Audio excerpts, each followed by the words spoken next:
दोस्तों, आज की कहानी हमें यह समझाती है कि हमें किसी की सूरत देखकर उसकी सीरत का अंदाज़ा नहीं लगाना चाहिए। इंसान का बाहरी रूप सिर्फ दिखावा है। उसका साफ दिल, उसके गुण देखकर इंसान से प्यार करना चाहिए। तो सुनाते हैं आज आपको यह कहानी। एक समय की बात है, एक व्यापारी अपनी 3 बेटियों के साथ रहता था। व्यापारी अपनी तीनों बेटियों से प्यार करता था। एक दिन उसे किसी काम से दूसरे देश जाना था। जाने से पहले व्यापारी ने अपनी तीनों बेटियों को अपने पास बुलाया और पूछा, मेरी प्यारी बच्चियों, कहो मैं परदेश से तुम तीनों के लिए क्या लाऊं? पहली बेटी ने सुंदर कपड़े और दूसरी बेटी ने गहने मंगवाए। तीसरी बेटी, जिसका नाम ब्यूटी था, उसने अपने पिता से कहा कि वह उसके लिए एक गुलाब का फूल ले आए।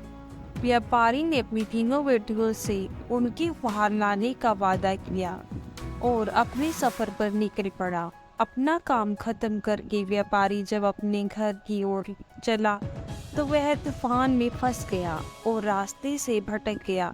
बहुत कोशिश के बाद भी वह अपने घर का रास्ता ना ढूंढ सका।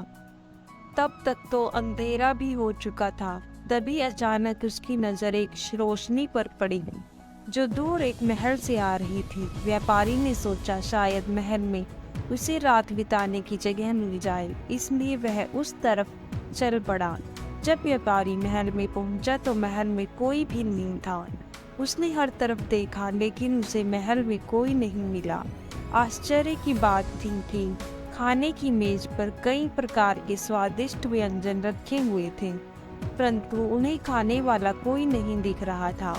भोजन को देख व्यापारी की भूख और बढ़ गई थी, इसलिए उसने भर पेट खाना खाया और एक कमरे में मुलायम गद्दों पे सो गया।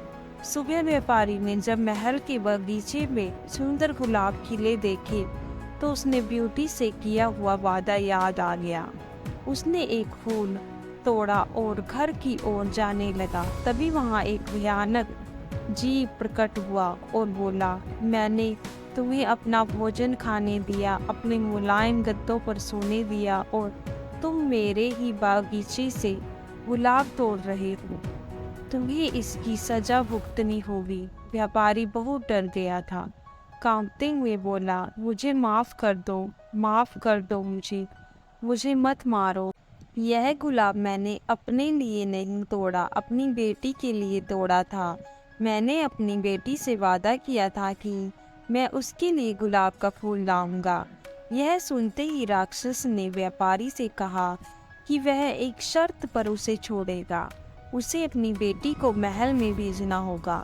डरा और घबराया हुआ व्यापारी अपनी बेटी को भेजने का वादा कर वहां से चला गया। घर पहुंचकर व्यापारी ने अपनी बेटी को सारी बात बताई और ब्यूटी से माफ़ी मांगते हुए कहा, अपनी जान बचाने के लिए मुझे उस समय कुछ समझ नहीं आया और मैं राक्षस से यह वादा कर आया, मुझे माफ़ कर दो ब्यूटी, अपने स्वार्थी पिता को माफ़ कर दो।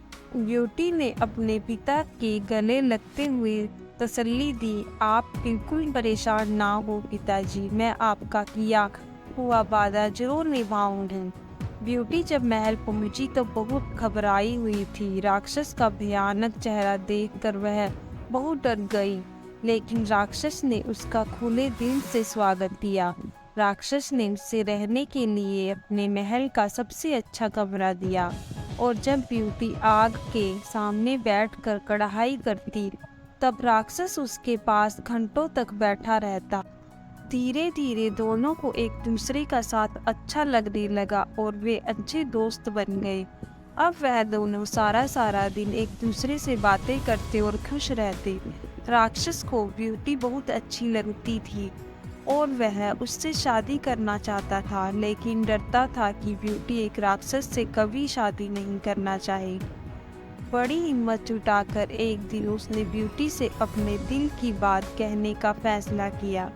जब वह ब्यूटी के पास पहुंचा तो देखा कि ब्यूटी अपने पिता को याद करके बहुत उदास है।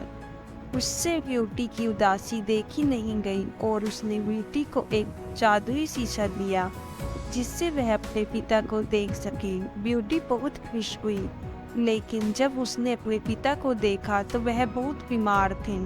यह देख ब्यूटी ने राक्षस से अपने पिता से मिलने की इच्छा जताई। राक्षस ने उसे पिता से मिलने की इजाज़त दे दी और 7 दिन में वापस आने को कहा। ब्यूटी ने तय समय में आने का वादा किया और अपने घर चली गई। ब्यूटी को सामने देख व्यापारी खुश हो गया और उसने जैसे उसे पता चला कि राक्षस देखने में भले ही क्रूर हो, लेकिन वह दिल का बहुत ही नेक है और दयालु है। व्यापारी की सेहत और सुधरती गई। परिवार से मिलने की खुशी में 7 दिन कब निकल गए ब्यूटी को पता ही नहीं चला। एक दिन ब्यूटी ने सपना देखा कि राक्षस की हालत बहुत खराब है और जल्दी ही मरने वाला है।